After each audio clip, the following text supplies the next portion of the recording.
নমস্কাৰ, মই মৌচুমী বৰুৱা ৰায়। মই গৌৰীপুৰ ৰাজপৰিয়ালৰ জীয়ৰী।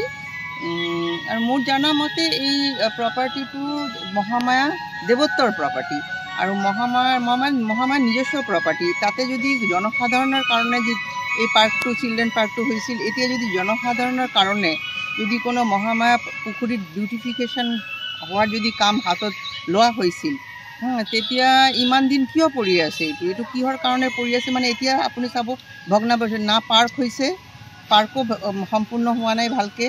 আৰু মানুহৰ মই যিটো শুনা কথা যিটো মৰ্ণিং ৱাক ইভিনিং ৱাক মানে যিবিলাক আমাৰ ছিনিয়ৰ চিটিজেন আছে সিহঁতে খোজকাঢ়াৰ কাৰণে কৰা হ'ব, কিন্তু দেখা যায় যে 3 বছৰ 4 বছৰ হৈ গৈছে এনেকুৱাই পৰি আছে। কাৰণটো কি সেইটো মই অৱশ্যেই গৌৰীপুৰ মিউনিচিপালিটিত পৰা এইটো সন্ধান কৰিম, কিহৰ কাৰণে এইটো হোৱা নাই আৰু কেতিয়া হ'ব আৰু কিমান টকা চেংচন আছে। আৰু মহামায়া সম্পত্তি এইটো মহামায়া সম্পত্তি, এইটো মানে খেলি মেলিটো যেন নহয়, ভালদৰে হয়, এইটোৱেই মই আশা কৰি আছোঁ।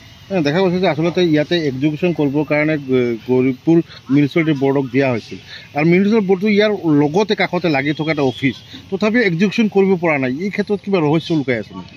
থাকিব পাৰে, এইটো মোক দেখিব লাগিব।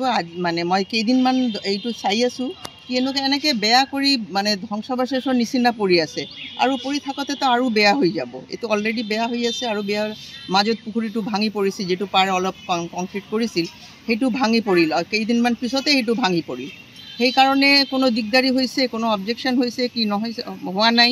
এইটো ডিপাৰ্টমেণ্টত মই অৱশ্যে এইটো খবৰ কৰাৰ পিছতে আৰু পিছত মই এইটো এই কামটো আধৰুৱা কৰাৰ কাৰণে কিন্তু দেখা যাচ্ছে কদৰ্যময় পৰিৱেশৰ সৃষ্টি হৈছে চাৰিওফালে। প্ৰথম কথা হলো এই কামটো কিন্তু হ'ব লাগে মহামায়া কমিটিৰ তত্ত্বাৱধানত, কাৰণ সম্পত্তিটি কিন্তু এতিয়ালৈকে মোৰ জানা মতে এতিয়ালৈকে মহামায়া দেৱত্বৰ প্ৰপাৰ্টি এই নামত ৰেকৰ্ডভুক্ত হৈ আছে। মানে মিউনিচিপালিটিৰ নামত কিন্তু এইটো প্ৰপাৰ্টি হোৱা নাই। সেই দেৱতাৰ প্ৰপাৰ্টি মানে মহামায়াৰ প্ৰপাৰ্টিটো কিন্তু ভালদৰে কাম হয়। ভালদৰে কাম যদি নকৰে বা কোনো যদি খেলি মেলি কৰে তেনেহ'লে কিন্তু কামটো সম্পন্ন নহ'ব। এইটো কিন্তু মহামায়াৰ মহিমা। এইটো যিকোনো খবৰৰ বাবে যোগাযোগ কৰক 7099017330 লগতে 7099017110 নম্বৰত।